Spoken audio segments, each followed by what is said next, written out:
నైరుతి బంగాళాఖాతంలో ఏర్పడిన అల్పపీడనం ప్రభావంతో ఉమ్మడి నెల్లూరు జిల్లా గూడూరు నియోజకవర్గంలో విస్తృతంగా వర్షాలు కురుస్తున్నాయి. వర్షాల ప్రభావంతో చిల్కలూరు జాతీయ రహదారిపై ట్రాఫిక్ పూర్తిగా నిలిచిపోయింది.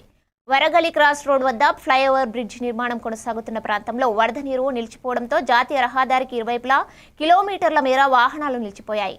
ప్రయాణికులు తీవ్ర ఇబ్బందులు ఎదుర్కొంటుండగా అధికారులు ట్రాఫిక్ను పునరుద్ధరించేందుకు చర్యలు చేపట్టారు. పరిస్థితిని నియంత్రించేందుకు